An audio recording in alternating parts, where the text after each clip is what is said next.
Visakha mayor పీఠం కదలనుందా? YCP నుండి లాక్కునేందుకు కూటమి చేస్తున్న ప్రయత్నాలు ఎలాంటి మార్పుకు దారితీస్తాయి? ఇప్పటికే కూటమి కార్పొరేటర్లు కలెక్టర్ కి నోటీసులు ఇచ్చారు. ఈ క్రమంలోనే ఓవైపు వైసీపీ, మరోవైపు కూటమి పార్టీలు కార్పొరేటర్లని క్యాంపులకి పదిలం చేసుకుంటున్నాయి. ఇంతకీ అవిశ్వాసానికి సంబంధించి మీటింగ్ ఎప్పుడు జరగబోతోంది?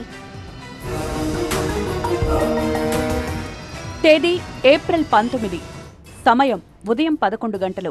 వేదిక జీవీఎంసీ కౌన్సిల్. ఏం జరగబోతోంది? మేయర్పై అవిశ్వాస తీర్మానం. కార్పొరేటర్లకు సమాచారం ఇచ్చిన కలెక్టర్.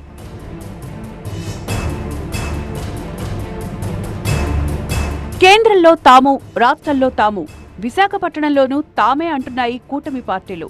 విశాఖ పీఠంపై అధికార పార్టీ కూడా ఉంటే అభివృద్ధి సాధ్యమవుతుంది అంటూ మేయర్ పీఠానికి ఎసరు పెట్టాయి. ఇందులో భాగంగా మేయర్పై అవిశ్వాస తీర్మానం కోసం కలెక్టర్కు నోటీస్ ఇచ్చారు. దీంతో ఈ నెల 19న సమావేశం ఏర్పాటు చేసి చిన్న కన్ఫ్యూజన్. ఫ్లాట్ కొనాలా, సైట్ కొనాలా? కన్ఫ్యూజన్ ఎందుకు? ఒక రియల్ ఎస్టేట్ ఎక్స్పర్ట్ తో మాట్లాడు. ఎలా? బాస్ వాలా బీ ద బాస్ చేస్తున్నట్లు కార్పొరేటర్లకు కలెక్టర్ సమాచారం ఇచ్చారు. అవిశ్వాస తీర్మానానికి కూటమి పార్టీలు సిద్ధమవగానే వైసీపీ తమ కార్పొరేటర్లను క్యాంపుకు తరలించింది. ముందు బెంగళూరు, అక్కడి నుంచి ఊటీకి తరలించింది. కలెక్టర్ ప్రకటనతో విశాఖ ఆఫీసులో పార్టీ కార్పొరేటర్లతో జనసేన పీఏసీ చైర్మన్ మంత్రి నాదెండ్ల మనోహర్ సమావేశమయ్యారు. జీవీఎంసీ అవిశ్వాస తీర్మానం అంశంపై చర్చించారు. 11 మంది జనసేన కార్పొరేటర్లు నిర్దిష్ట ప్రమాణాలు పాటించాలి అన్న నాదెండ్ల, క్యాంప్ రాజకీయాల వంటి సంస్కృతి జనసేనకు లేదన్నారు.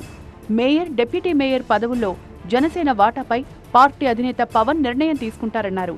మరోవైపు పార్టీకి చెందిన 11 మంది కార్పొరేటర్లు ఇవాళ పవన్ను అమరావతిలో కలవనున్నారు. ఇక టీడీపీ తమ కార్పొరేటర్లను మలేషియాకు తరలించబోతున్నట్లు తెలుస్తోంది.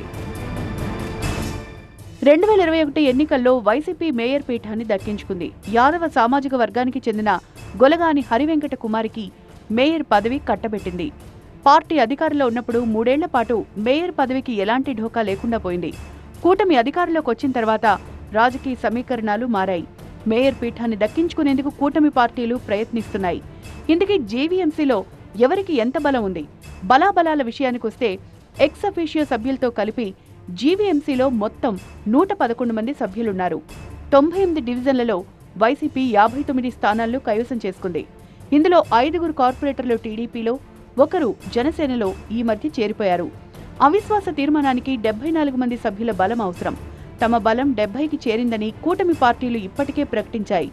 ఈ పరిణామాల క్రమంలో 19న ఏం జరగబోతుందన్న ఉత్కంఠ విశాఖ రాజకీయాల్లో హాట్ టాపిక్ గా మారింది.